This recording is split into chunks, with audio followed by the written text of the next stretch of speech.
Joining us now to discuss this week and what he's doing today is Kellyanne Conway, longtime friend of mine, campaign manager for the Trump campaign and founder and president of the polling company. How are you? Hey, Sean. How did this come about, this entire trip with Trump? A lot of people obviously didn't know about it till either late last night or today. Well, that's right. It really all came together yesterday. I spoke with Mr. Trump yesterday morning, and we were looking at the news, and he noted that the flooding situation was intensifying and sadly getting worse in Louisiana. We talked about it, we being the senior team, and he decided that he wanted to go, and Governor Pence was on board immediately. And what we did was we just worked with the scheduling people, the advance, great people down in Louisiana who know their state, who know where the needs are. And we made very careful to find out where those needs are so that Mr. Trump and Governor Pence can go in and roll their sleeves up and actually assess the needs and really give a push to all of us to help our neighbors in need, Sean. But also, Trump, last night in his speech in Charlotte, he wanted to start out by acknowledging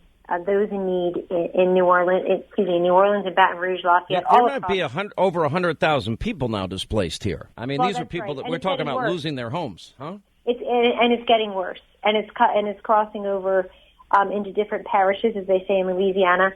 But I'll tell you a couple things about it. First of all, we didn't want the press to go because this is not a press event. It's not a political event. It's people showing leadership and seeing how they can help those in need. When you're a leader, when people look up to you, Sean, when you're running for president and vice president, as Trump and Pence are, people expect you to give voice and visibility to human need. And I'll tell you, I think Governor Romney made a huge mistake in 2012 when he stayed in the cabin preparing for the debate or whatever they were doing and didn't come to New Jersey to assess the Hurricane Sandy damage and stand with Governor Christie or even stand with President Obama.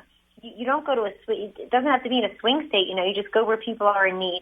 So I think it's just been another continuation of a great week.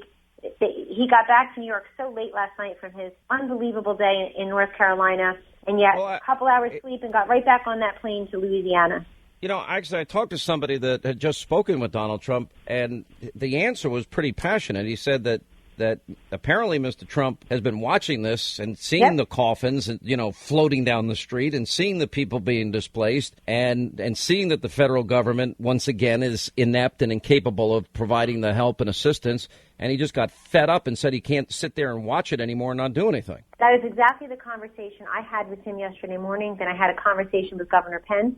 And we had the same conversation. Governor Pence in Indiana, he has faced crises like this in the past. They've had flooding. Obviously, every governor has dealt with a natural disaster or so.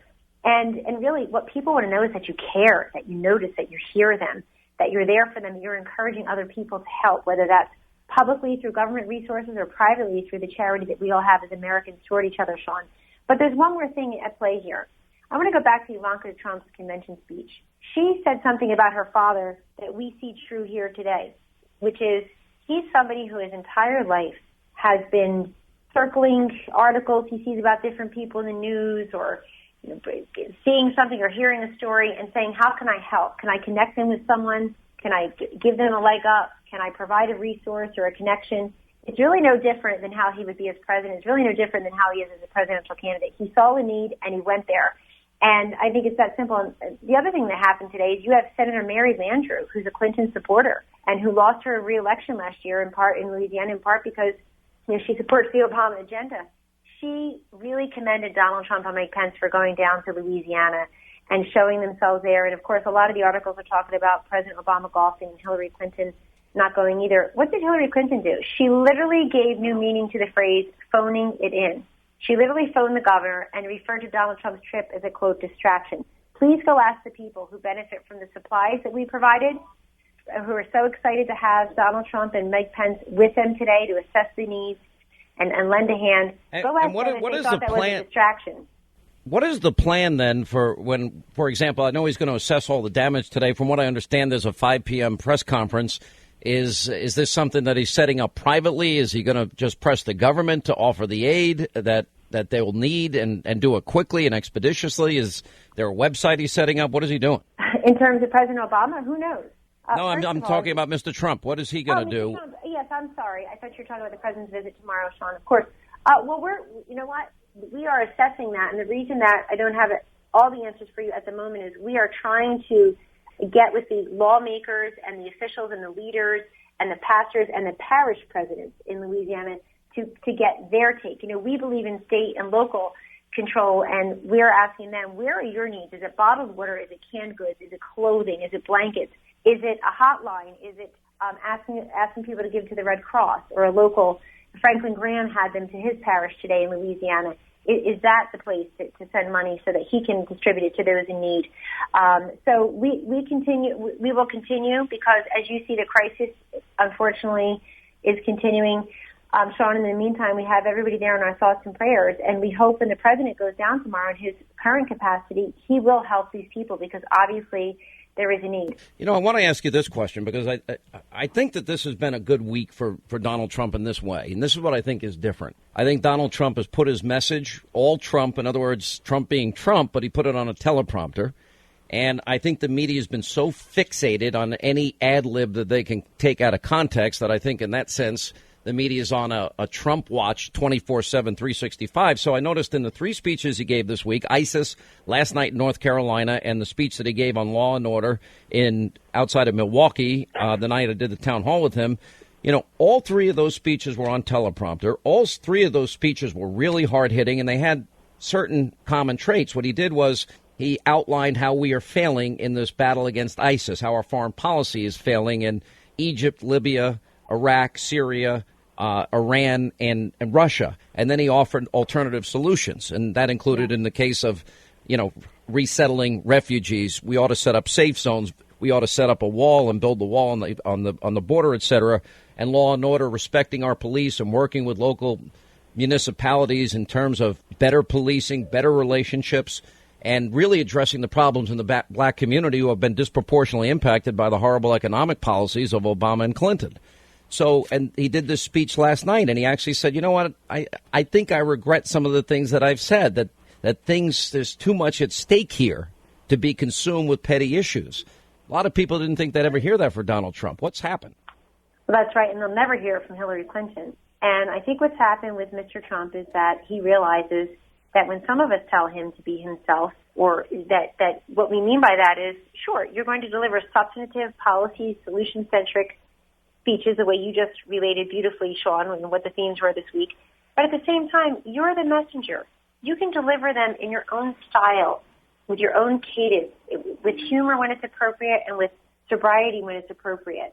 And did you notice last night, Sean, even when Trump has a teleprompter speech, as he did in Charlotte last night, when the crowd spontaneously broke into the build that wall, he paused for effect, he took the moment in, and then he said, and we will build that wall. That is spontaneous. That is a good riff, but it's not ad-libbing for an hour, which is very different. And look, in addition to the media picking apart microscopically and clinically every single thing this man says that they may take offense at, in addition to that, I don't think a single job is created and a single uninsured person gets health care if you're just riffing for an hour. If in the case of Hillary Clinton, you're insulting Donald Trump any chance you get, she's back at it today.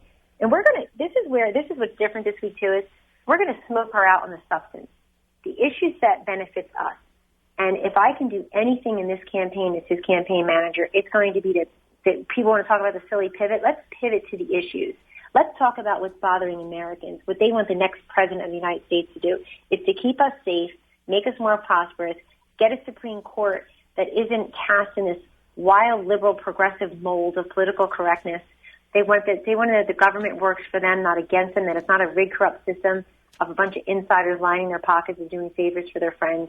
They want sound energy policy. They want to be dependent on our own energy and not on foreign sources who take our jobs and take our money and God knows does what with it. He wants to destroy ISIS. She calls them our determined enemies. He calls them savage murderers that must be destroyed. And so we're going to pivot to substance. And I challenge them. I challenge Robbie Mook and Hillary Clinton to meet us on the substance. I have said that this is a choice election about as you're having diametrically opposed views about as acute as they could ever be. This relates to the Supreme Court, having open borders or building a wall, rebuilding the military or not, education top down, Common Core or back to the states. You mentioned energy independence. Hillary wants to put coal mining companies out of business, coal miners out of work. Donald Trump has said to me repeatedly he wants energy independence in 4 years. You know, cutting taxes or raising taxes, reducing the size of government, not reducing the size of government, better trade deals, keeping Obamacare or not keeping it, saying radical Islam, not saying radical Islam, vetting refugees, don't vet refugees, protecting your Second Amendment. It seems to me every conservative ought to be with you. In the 45 seconds we have left, what do you say to those Republicans that have been sabotaging Donald Trump's campaign? I say to the never Trump, never happy folks, step into the water. It's nice and warm. And we would love for you to join us because we know what Hillary Clinton's America looks like. And secondly, Sean, I've been looking at the Twitter feeds of some of these never Trump people. They never say anything bad about Hillary Clinton or Barack Obama. Really? You attack Donald Trump 50, 60 times a month on your Twitter feed, and there's nothing that Hillary Clinton said at her convention. There's nothing Barack Obama has done in the last however many months that's disturbed you. So I understand there's some kind of personal grievance against Donald Trump, but close your eyes and picture a Supreme Court under President Hillary Clinton. Picture your tax bill. Picture the public school system is not getting any better for kids. I think on those issues, I'm running up on the clock here, but on every one of those issues, it's a no-brainer. It's a no-brainer. And that's what frustrates me about some of these people. You know, and all those presidential candidates, too, that gave their pledge. I mean, there have been really good people that had really strong disagreements, but at the end of the day, Rick Perry and Scott Walker and so many others. Ben Carson, Chris Christie, that's right. They all Carson, Christie, all of them. Right. And I'm just disappointed in the other ones that they didn't keep their word. They want to run for high office again. Well, you know what? How do we believe them? Anyway, I got to run. Kellyanne, thank you. Appreciate it. Thank you, 800-941-SEAN is a toll-free telephone number if you want to be a part of the program.